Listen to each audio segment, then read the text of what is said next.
I have my next set of guests joining me in the studio this evening.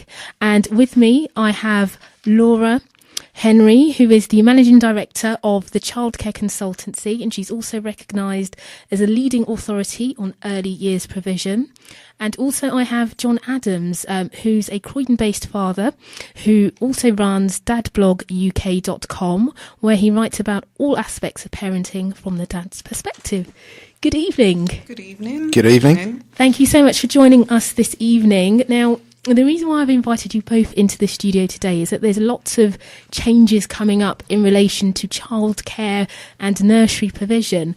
And I thought it would be very interesting because lots of the time we read about things in the newspapers and we see things, but it's nice to actually get people on the ground who actually know how it all works and how it actually affects people's lives as well.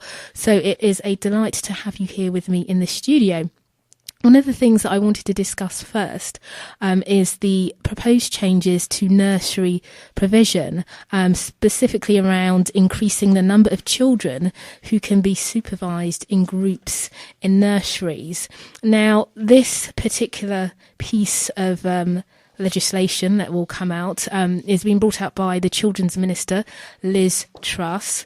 And it's basically in relation to the current number of children. So at the moment, ratios for 2-year-olds, well, she's proposing that they rise from 4 children per adult to 6 children per adult.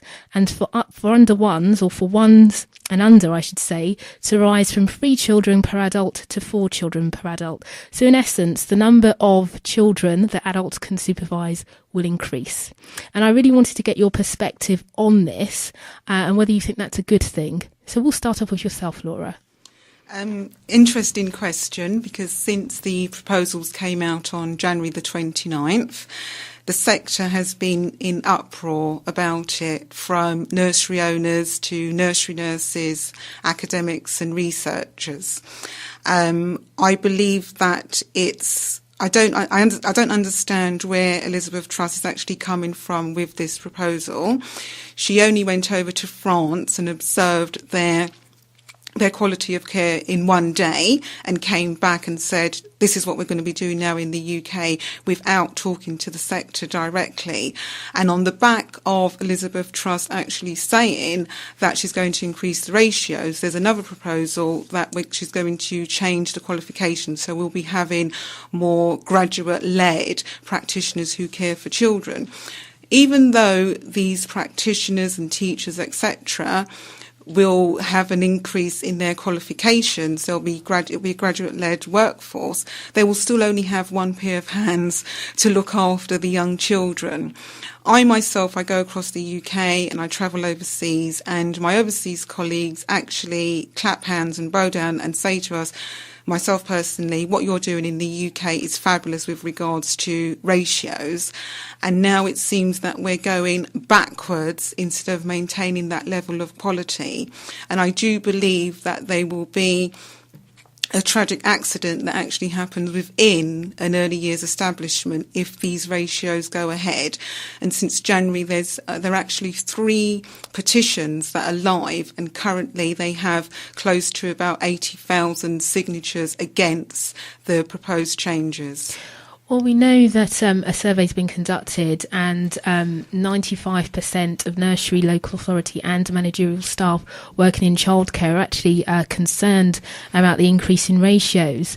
But Elizabeth Truss says that this will be a good thing for parents. She says it will bring us in line, as you've mentioned, with countries such as France and Sweden, and that it will lead to better economics in terms of cost for parents and the amount of money that they spend on childcare. What are your thoughts on this, John?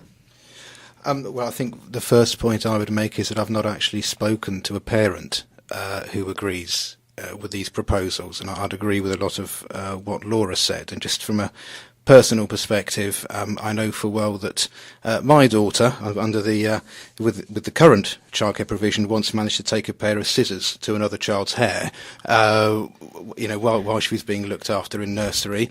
And I think Laura's right when Laura talks about there will be a major incident at some point. You can see it happening. On the issue of cost and making it more affordable to parents, I think that's a completely vacuous argument.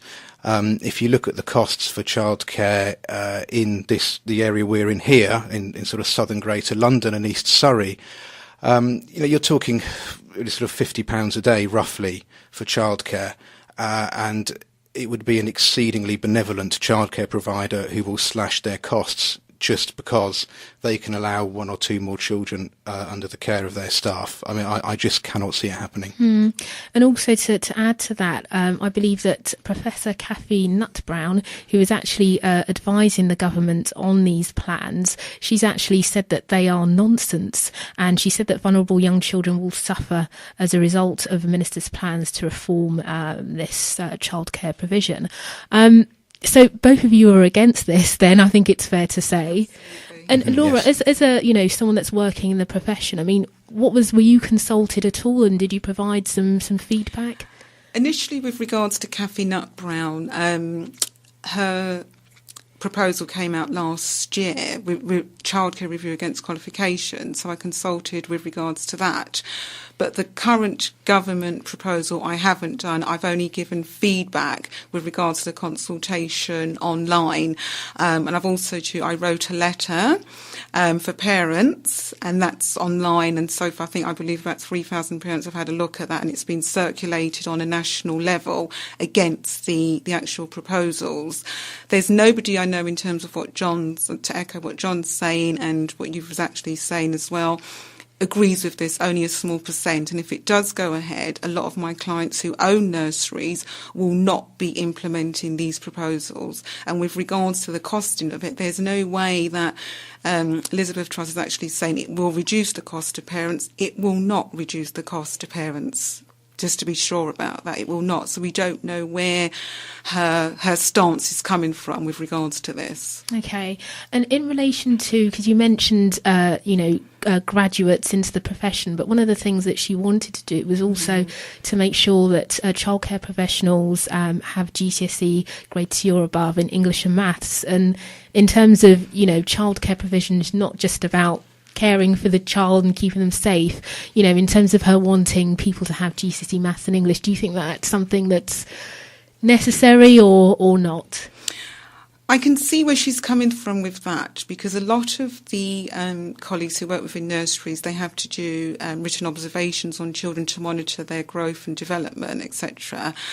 However, I would say I wouldn't see it as a barrier. I think what she's saying in terms of raising the status. So, for instance, if I'm a 16-year-old, I left school, I'm dyslexic, I left with hardly any GCSEs, there should still be a pathway for me to enter into early years childcare. However, I still should be able to do functional skills to help me to reach a level in terms of a grade for my maths and my English, grade GCSE from an A to a C. Okay.